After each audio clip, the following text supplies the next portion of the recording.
Una vez más, me honra el poder saludar a todos quienes nos acompañan hoy en este devocional de la Iglesia Colombiana Metodista, Jesucristo Casa de Oración.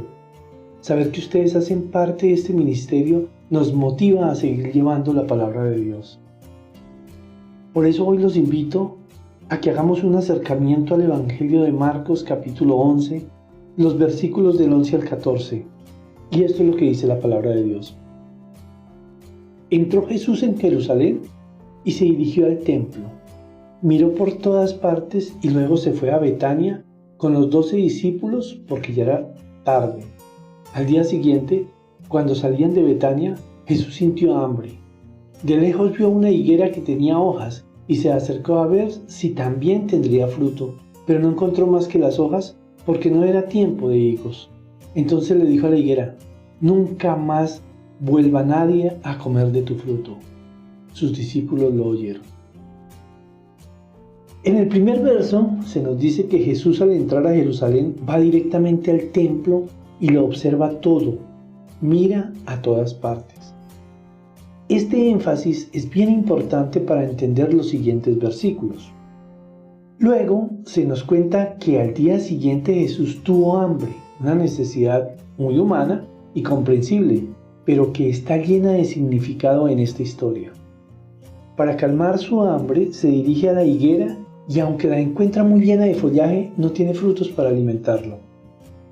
Pero, ¿qué culpa tenía la higuera de que no fuese el tiempo de frutos? La misma palabra nos enseña que el árbol dará fruto a su debido tiempo. Entonces, ¿por qué Jesús la maldice si está obrando de manera natural? Estas fueron mis preguntas por mucho tiempo con respecto a este texto, hasta que investigando me enteré que cuando las higueras comienzan a dar hojas, simultáneamente van dando pequeños frutos que ya son comestibles.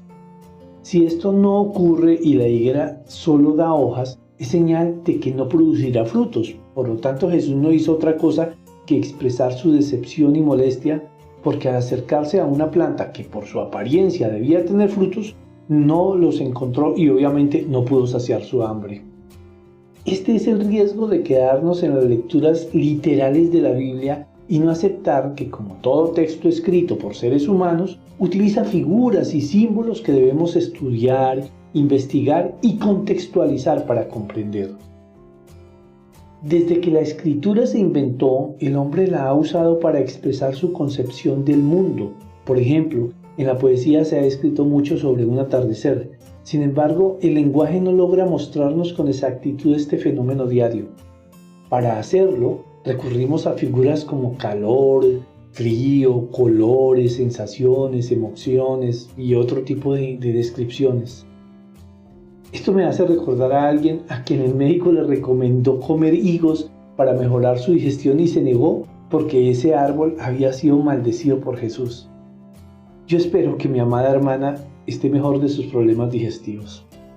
Pero volviendo al texto, de la misma manera, en este pasaje se nos narra de manera maravillosa una expresión de la inconformidad y la denuncia que hace Jesús sobre Israel y especialmente sobre su clase sacerdotal.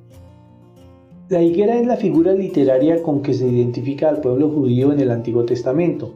Por ejemplo, en Oseas 9:10 dice que como uvas en el desierto allá Israel, como la fruta temprana de la higuera en su principio habían nuestros padres. Y así en diferentes libros se identifica al pueblo de Israel con esta planta. Por eso el día anterior entró al templo y miró a todas partes el Señor. Esa mirada le dio a Jesús suficientes razones para estar molesto con lo que vio.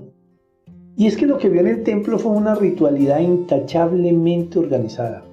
Espacios definidos por estatus sociales, sitios para adquirir las ofrendas a precio de usura y toda una estructura que escondía la total falta de una real vida espiritual. Estaban lejos de adorar a Dios en espíritu y en verdad.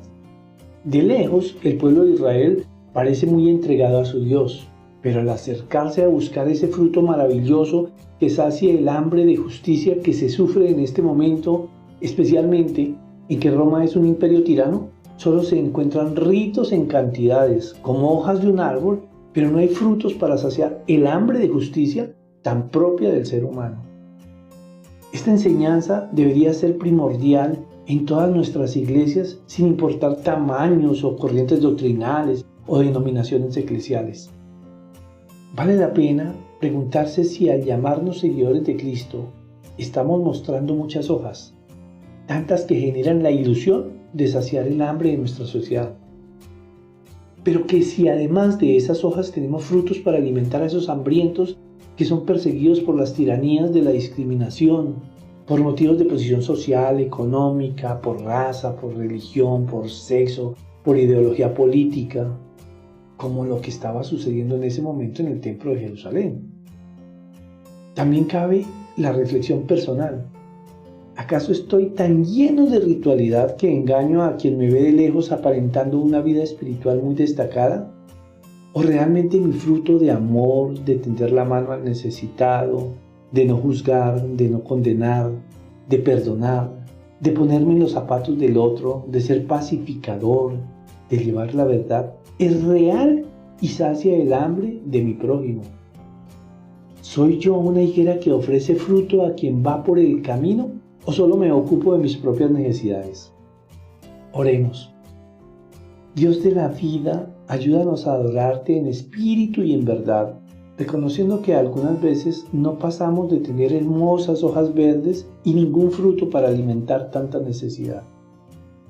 Danos de tu Santo Espíritu que nos llena de sabiduría para hacer de nuestro caminar una continua adoración hacia ti, haciéndonos dignos de ser llamados bienaventurados por nuestra búsqueda de la paz, de la justicia, del amor. Señor, que no demos motivo para que digas de nosotros: nunca más vuelva nadie a comer de tu fruto, pero que seamos tus discípulos que te oyen y obran en concordancia. Amén. Dios les siga bendiciendo.